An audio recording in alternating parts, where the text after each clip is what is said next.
There are a lot of potential reasons of why you might be experiencing trouble with your YouTube app. In today's tech video, I'm going to show you how to fix the most common problems with YouTube on your Samsung Smart TV.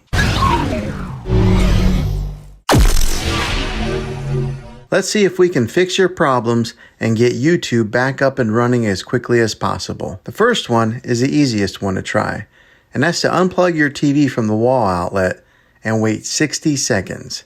Now don't be impatient here, wait the whole 60 seconds. Then plug it back in. This is very different from turning your TV on and off with your remote control. This is what we call a hard reset of your TV. So make sure you do this method. If that doesn't work, then find your router that is giving you Wi-Fi and unplug the power to that for 60 seconds.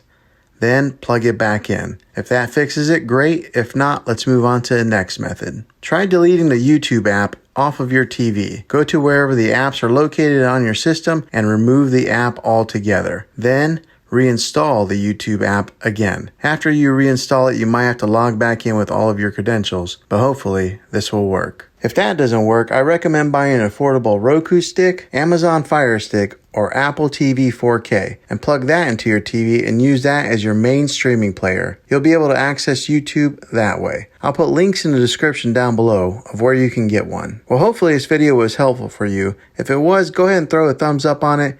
Go ahead and hit that subscribe button. I make tech videos all the time, and I would love to have you back in the next one. Take care.